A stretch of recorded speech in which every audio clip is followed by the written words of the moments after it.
Prospek bisnis PT Adi Sarana Armada Tbk masih atraktif sejalan dengan proyeksi pertumbuhan ekonomi nasional di tengah pandemi.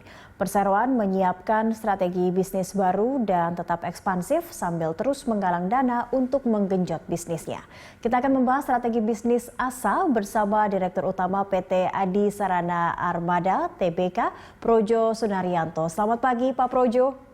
Pagi, Capri. Ya, selamat pagi Pak. Ini ASA akan rights issue dan juga baru saja juga berhasil mendapatkan kuncuran dana yang cukup besar begitu ya, senilai 1 triliun rupiah dari Bank Mandiri. Bisa dijelaskan Pak, seperti apa skema dan tujuan dari perseroan untuk menggelar rights issue yang akan dilakukan beberapa waktu lagi?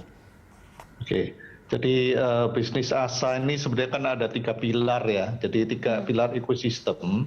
Yang satu adalah ekosistem mobility, yaitu rental mobil jangka panjang yang marketnya adalah korporasi. Yang kedua adalah ekosistem daripada auction mobil atau balai lelang mobil. Dan ekosistem yang ketiga adalah end-to-end logistik. Nah, untuk bisnis yang seperti rental ini itu membutuhkan capital sangat intensif, ya. Dengan kondisi COVID seperti ini, cash flow adalah sangat penting sekali yang menjaga cash flow. Sehingga kita mengharapkan bahwa dengan adanya COVID ini, kita harapkan cash flow kita juga disiapkan untuk planning untuk growing ke depan gitu. Karena marketnya itu walaupun terpengaruh, bisnis rental itu tetap akan jalan gitu karena kebutuhan transportasi ya. Jadi itu yang kita harapkan bahwa kalau nanti pulih kita sudah siap dengan modal yang cukup untuk mengembangkan bisnis ini ke depan.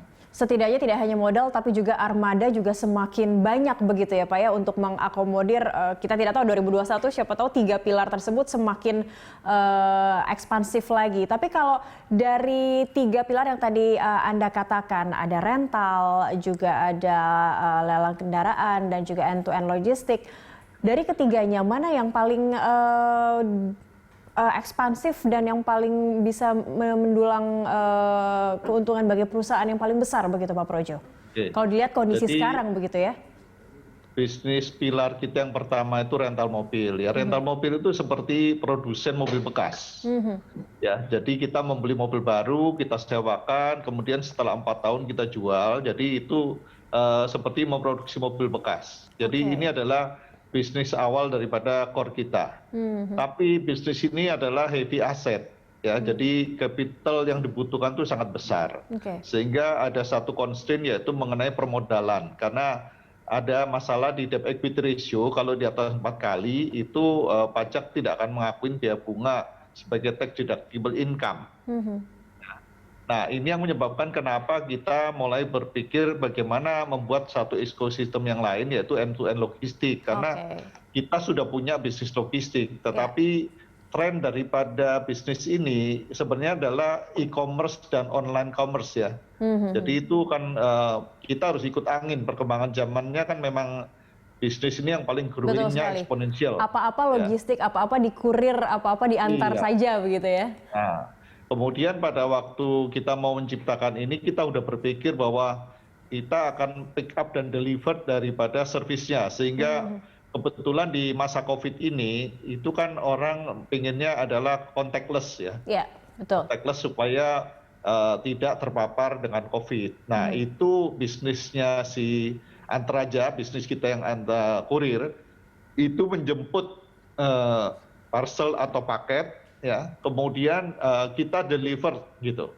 Jadi end to end gitu. Kemudian kita juga menyiapkan e-fulfillment untuk warehousing daripada seller gitu. Sehingga service level agreement untuk melayani customer itu lebih cepat dan lebih murah. Contohnya misalnya kalau kita sekarang mau ngirim barang ke Medan, itu kan harus pakai pesawat itu, air freight. Nah, kalau ngirimnya satu-satu kan ongkosnya jadi mahal.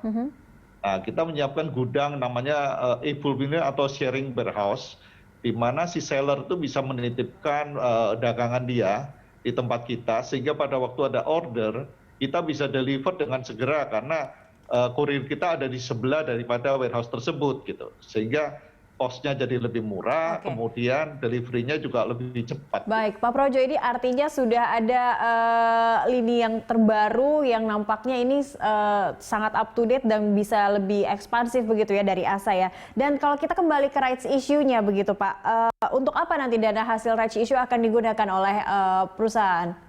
Ya, tadi Cakri membahas mengenai 1 triliun ya. Ya. Jadi kita mendapatkan facility 1 triliun untuk dari Bank Mandiri. Tetapi ini khusus untuk ekspansi armada daripada rental. Nah, untuk ini kan memang jaminannya mobil-mobil tersebut ya. Kemudian kalau yang untuk e-commerce kurir itu kan sebenarnya adalah bisnis baru ya, membutuhkan capital. Nah itu kita nggak bisa membiayain dengan hutang, sehingga kita memikirkan untuk melakukan right issue. Kedua juga untuk memperbaiki debt equity ratio kita, sehingga kita punya debt equity ratio jadi lebih baik dengan right issue. Bidik berapa Pak untuk right issue nanti Pak? Kenapa? Membidik berapa besar begitu dana yang akan bisa didapatkan dari right issue Ya ini? sekitar antara 400 sampai 750 miliar ya nanti kita kira-kira di situ. Oke, yang diincar seperti itu ya. Dan apakah sudah ada standby buyers untuk right issue ini yang sudah nampak mengantri begitu Pak Projo?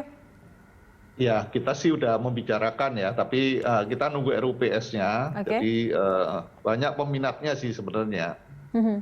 Apalagi mungkin bagi yang bergerak juga di bidang logistik atau mungkin marketplace yang bisa jadi ini menjadi investor potensial begitu ya untuk Ya. menyasar Jadi ASA. sebenarnya ASA ini kan aset base-nya bagus ya. Jadi kalau kita lihat dari total aset kita hampir 5 triliun ya. Dan ini kan kebanyakan sekarang ini kan mobil ya. Nah, mobil-mobil yang dimiliki ASA itu adalah mobil-mobil yang mudah diperjualbelikan. Jadi jenis-jenis seperti MPV, Avanza, Innova begitu. Sehingga kalau kita mau melikuidasi menjual mobil ini dengan segera bisa jadi uang ya. Yang kedua ada bisnis yang e-commerce tadi, yang logistik e-commerce itu sebenarnya trennya kan eksponensial growth gitu. Betul. Jadi itu sangat menarik buat investor untuk memiliki saham ataupun bonds daripada ASA ini. Oke, dinantikan segera begitu ya. Kita masih ada segmen berikutnya untuk membahas seperti apa kinerja dari saham ASA. Begitu Pak Projo, tetaplah bersama kami. Pemirsa, Dialog Corporate Action akan kembali sesaat lagi.